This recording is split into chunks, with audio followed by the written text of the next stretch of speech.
अस्सलाम वालेकुम वरहमतुल्लाहि वबरकातुहू। दोस्तों, मेरे चैनल में आपको खुश आमदीद।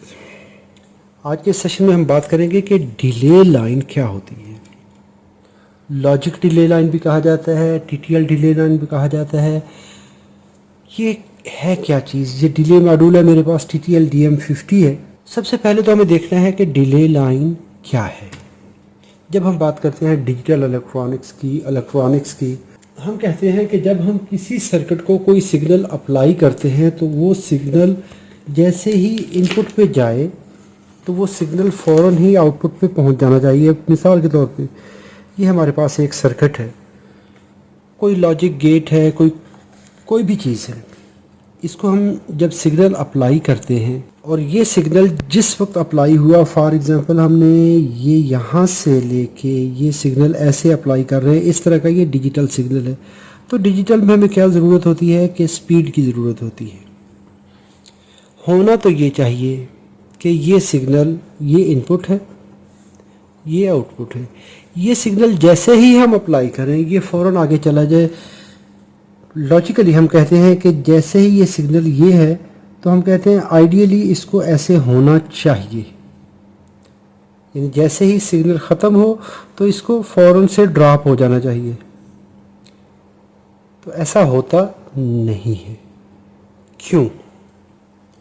क्योंकि हमें पता है कि जो भी सर्किट यहाँ पे लगा हुआ है उसमें कुछ ना कुछ रेजिस्टेंस होती है। जितना भी हम कहें कि ये मॉडर्न इलेक्ट्रॉनिक्स है, ट्रांजिस्टर लॉजिक है, सेमीकंडक्टर है, फ़ौरन से ये इसकी स्पीड इतनी है, ये होगा वो होगा, लेकिन जब भी हम CMOS की बात करते हैं, TTL की बात करते हैं, जहाँ पर सिग्नल हम एक जगह से दूसरी जगह पहुँचाते हैं तो वहाँ पे कैपेसिटेंस भी बन जाती है। हम कहते हैं NPN जंक्शन। तो दो जंक्शन के दरमियान जो बैरियर बनता है वो कैपेसिटेंस भी बनती है। जब कैपेसिटर होता है तो उसको एक चार्जिंग टाइम चाहिए, डिस्चार्जिंग टाइम चाहिए। उसके चार्ज डिस्चार्ज होने से एक वोल्टेज लेवल में डिफरेंस आता है कि वो डायरेक्टली चार्ज नहीं हो पाता, वो थोड़ी सी देर लेता है। वो थोड़ी सी देर जो है वो क्या करती है, नेक्स्ट सर्किट को काम करने में देर लाती है। मिसाल के तौर पे होना यहाँ पे चाहिए था तो ये सिग्नल इतने वक्फे के बाद ऑन होगा, आउटपुट इसकी जो है वो इतनी टाइम के बाद आएगी। ऑफ भी उतनी देर के बाद होना चाहिए, लेकिन कैपेसिटर को डिस्चार्ज होते हुए टाइम लगता है। तो ये जो डिलेड रिस्पांस है, हम कहते हैं कि आउटपुट होनी ये चाहिए, ये होती नहीं है तो ये इतनी देर के बाद आती है। ये आउटपुट कितना टाइम लगेगा, आपने ये इनपुट सिग्नल दिया और कितना इसका प्रोसेसिंग टाइम है, कितना टाइम लगेगा, इसको कहा जाता है प्रोपगेशन डिले। प्रोसेसिंग टाइम कहा जाता है कि आपने यहाँ पे सिग्नल दिया, वो सिग्नल कितनी देर के बाद आउटपुट पे पहुँचेगा। ये जो टाइम है सिग्नल देने से लेके आउटपुट आने तक, इसको कहते हैं प्रोपगेशन डिले। ये डिजिटल इलेक्ट्रॉनिक्स के अंदर ये एक आप कह सकते हैं कि इसका नेगेटिव रिस्पॉन्स है। डिजिटल इलेक्ट्रॉनिक्स में ये खामी है। हालांकि ये नैनो सेकंड में होता है, एक सेकंड के करोड़ में हिस्से के बराबर होता है, एक हिस्से के बराबर होता है, तो लेकिन फिर भी इसको इग्नोर नहीं किया जा सकता। इससे सिस्टम की स्पीड मुतासर होती है। लेकिन कुछ जगह पे हमें जानबूझकर इस सिग्नल को डिले देना पड़ता है। यानी आपने एक सर्किट ये ऑन किया और इसके कुछ टाइम के बाद नेक्स्ट सर्किट ऑपरेट हो, ये हम जानबूझकर इसको देते हैं। ये टाइम गैप इसको उतने नैनो सेकंड का, 10 नैनो सेकंड का, 20 नैनो सेकंड का, 50 नैनो सेकंड का, जितनी हमारी रिक्वायरमेंट है, ये उतना टाइम गुजरने के बाद नेक्स्ट सर्किट ऑपरेट होगा। ये जितने हमारे स्पीड डिटेक्टर कैमरे होते हैं, रडार्स होते हैं, फ्लाइट ट्रैकर होते हैं, रेंज फाइंडर होते हैं, यहाँ से हम एक पल्स भेजते हैं उससे डिस्टेंस मेजर के लिए कि वो यहाँ से लेके यहाँ तक इतना डिस्टेंस अगर तय करेगी तो उतना नेक्स्ट सर्किट एक्टिव होगा, वहाँ पे वो पल्स रिसीव करेगा। ये सारी कहानी एक खुद जान के इसको दिया जाता है। तो उसके लिए जो डिले जनरेट कराई जाती है, जो कंपोनेंट वो डिले टाइम जनरेट करता है, उसको कहा जाता है डिले लाइन। ये डिजिटल भी होती हैं, एनालॉग भी होती हैं। एनालॉग होती हैं हमारे रेडियो फ्रिक्वेंसी सिग्नल्स के अंदर, RF सिग्नल्स के अंदर, जहाँ पे आपको रेडियो फ्रिक्वेंसी या RF सिग्नल को डिले देना होता है। जब डिजिटल सिग्नल को डिले देना होता है तो वहाँ पर हम लॉजिक डिले लाइन यूज़ करते हैं।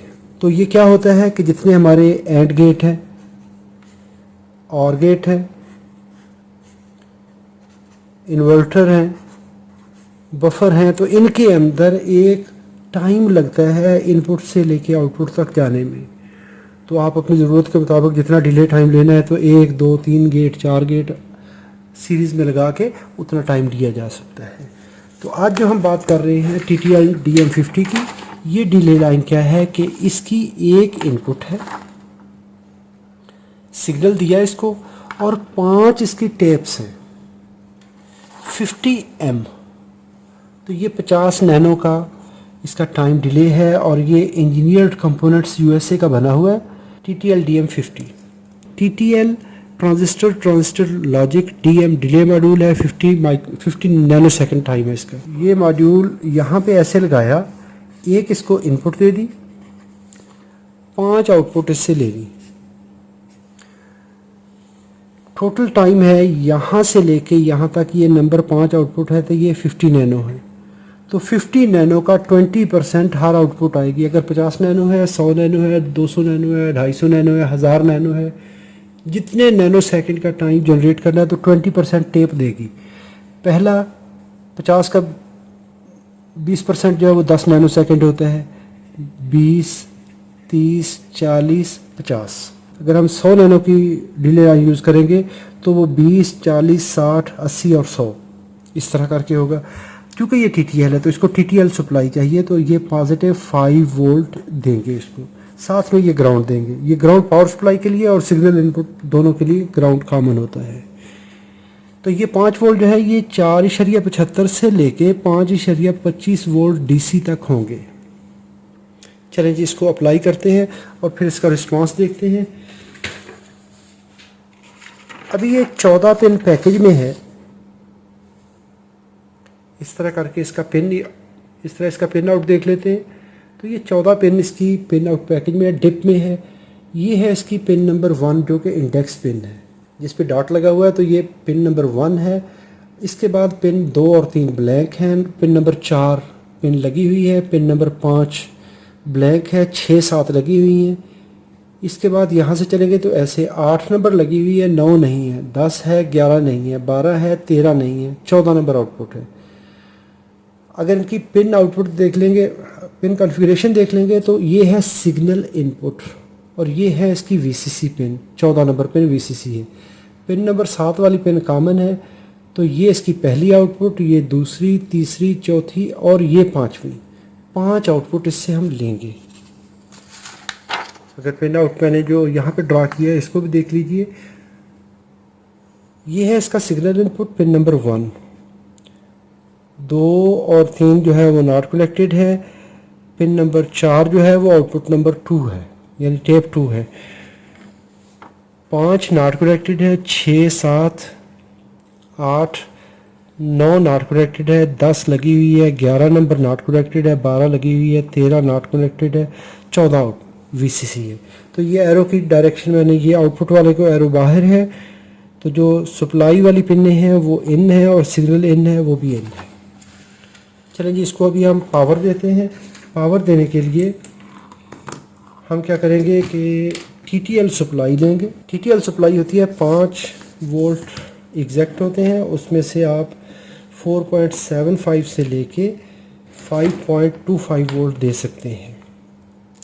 ये हमने पॉजिटिव लगाए और यहाँ पर लगाएंगे हम ग्राउंड। तो ये 5.14 है, तो इसको थोड़ा सा कम कर लेते हैं। तो ये 4.9, ये 5 वोल्ट हो गए। तो एग्जैक्टली परफेक्टली ये वोल्टेज ठीक है। ये सप्लाई है इसकी, पॉजिटिव इनपुट, और यहाँ पर इसका ग्राउंड पिन है। ये ग्राउंड हम लगा देंगे यहाँ पर। इसके बाद अभी हम ऑसिलोस्कोप यूज़ करने वाले हैं। ऑसिलोस्कोप पे प्रॉब्स हम लगाएंगे, 1x पे प्रॉब्स लगाएंगे। तो इसको जो सिग्नल देना है वो मैं दे रहा हूँ फंक्शन जनरेटर से। x1 इसकी इनपुट दे देते हैं और इसको कर देते हैं हम ग्राउंड। दूसरी प्रॉब भी कनेक्ट कर लेता हूँ ऑसिलोस्कोप की। कॉमन को हम कॉमन पे ही लगा देंगे। यहाँ पर ये मैं फंक्शन जनरेटर की आउटपुट, इसको हम कनेक्ट कर देते हैं, कॉमन को कॉमन कर देते हैं। ये हमने यहाँ पर सिग्नल लगा दिया। अभी ये सिग्नल हमने यहाँ पर कनेक्ट कर दिया इसकी डिले लाइन की पिन नंबर 1 पे, और यहीं पर हम ऑसिलोस्कोप का चैनल ए कनेक्ट कर देंगे। ये है चैनल ए,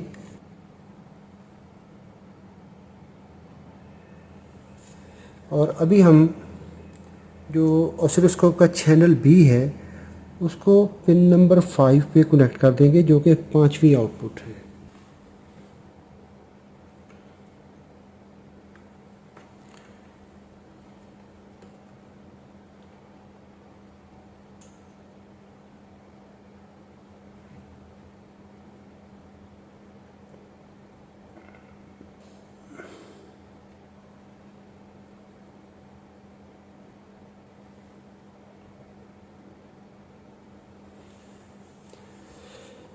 अभी यहाँ पर हम इसको स्टडी करते हैं तो ये देखें, ये हमारा चैनल ए इनपुट है येलो वाला, और ये चैनल बी है।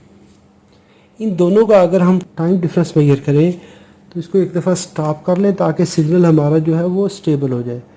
यहाँ से कर्सर फंक्शन ले लें, यहाँ पर इसका टाइम वाला कर्सर ले लें, और इन दोनों कर्सर्स को अभी हम अपनी मर्ज़ी से, जो स्टार्टिंग वाला है उसको हम पहले सिग्नल की जहाँ से पल्स राइज हो रही है वहाँ पे लगाएंगे, और यहाँ से कर्सर को सेट कर लेंगे एंडिंग वाले को।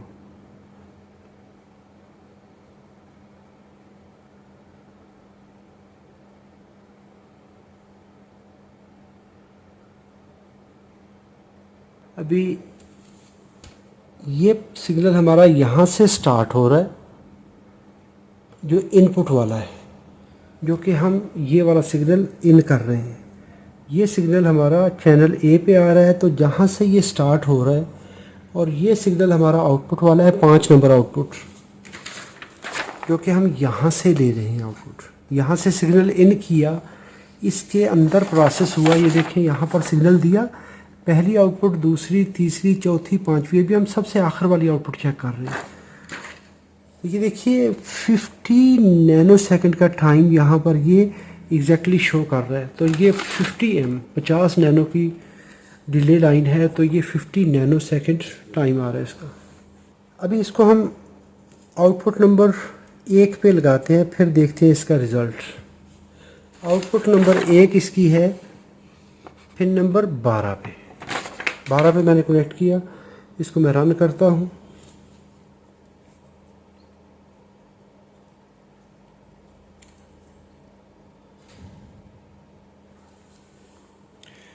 तो अभी इस कर्सर को हम मूव करवाएंगे एंड वाले को।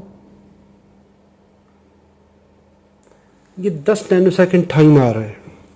पहली पल्स जो हमने कहा था, जो पहली आउटपुट है वो 10 नैनो सेकंड टाइम देगी। जो पहली आउटपुट है वो 10 नैनो सेकंड। अभी हम आउटपुट नंबर 2 पे कनेक्ट करते हैं, तो आउटपुट नंबर 2 है इसकी पिन नंबर 4 पे। तो इस आईसी की पिन नंबर 4 पे हम इसको कनेक्ट कर देते हैं। ये है इसकी पिन नंबर 4।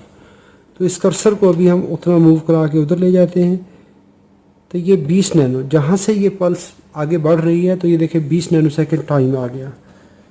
इसकी अभी आउटपुट नंबर 3 को देख लेते हैं। यहाँ पर ये 3 नंबर आउटपुट है, तो इसको जहाँ से पल्स स्टार्ट होगी, ये तकरीबन ये 30 नैनो सेकंड टाइम आ गया। अभी इसको हम आउटपुट नंबर 4 पे ले जाते हैं। ये है हमारे इसकी 4 नंबर आउटपुट। तो 4 नंबर आउटपुट हमें नहीं मिल रही। ये इस डिले मॉड्यूल के अंदर ये ख़राबी है, ये डिले मॉड्यूल ठीक नहीं है, जिसकी वजह से इसको बोर्ड से आउट किया गया है। तो ये चौथी आउटपुट जो है वो नेक्स्ट सर्किट को फंक्शन नहीं करने दे रही। बाकी सारी आउटपुट्स अवेलेबल हैं। चलिए इसको मैं दोबारा इस तरीके से वेरीफाई करते हैं। ये देखें, ये आउटपुट अवेलेबल है, ये मौजूद है, ये नहीं है। यानी पिन नंबर 4 पे आउटपुट आ रही है, 6 पे नहीं है। इस साइड पे देखेंगे तो ये आउटपुट मौजूद है, पहला चैनल, तीसरा मौजूद है, पांचवा मौजूद है। एक चैनल, एक टेप इसकी आउटपुट काम नहीं कर रही। वो वहाँ से जो सिग्नल ने इनेबल होना था इस सर्किट से, इसने आगे जाके जिस सर्किट को एक्टिव करना था वो एक्टिव नहीं हो रहा था। जब यहाँ पे सिग्नल वेरीफाई किया तो ये सिग्नल हमें नहीं मिल रहा। ऐसा करते हुए आप डिले लाइन को टेस्ट कर सकते हैं। डिले लाइन आजकल तो माइक्रो कंट्रोलर्स के अंदर भी खुद से जनरेट करवा लेता है इंसान, वहाँ पे तो आप लिख के, लेकिन ये तकरीबन आप कह सकते हैं 1970s की 80s की ये टेक्नोलॉजी है। 1970-80 में ये चीज़ आई थी, उस वक्त ये जदीद तरीन थी। अभी तो इसका बेहतरीन हल जो है वो सॉफ्टवेयर आ चुका है। सॉफ्टवेयर के ज़रिए आप डिले जितना मर्ज़ी चाहें उससे जनरेट करवा लें। उम्मीद करता हूँ वीडियो अच्छी लगी होगी। अच्छी लगी है तो लाइक कीजिए, कोई सवाल हो कमेंट में लिखिए। अपना बहुत सारा ख्याल रखिए। अस्सलाम वालेकुम वरहमतुल्लाहि वबरकातुहू।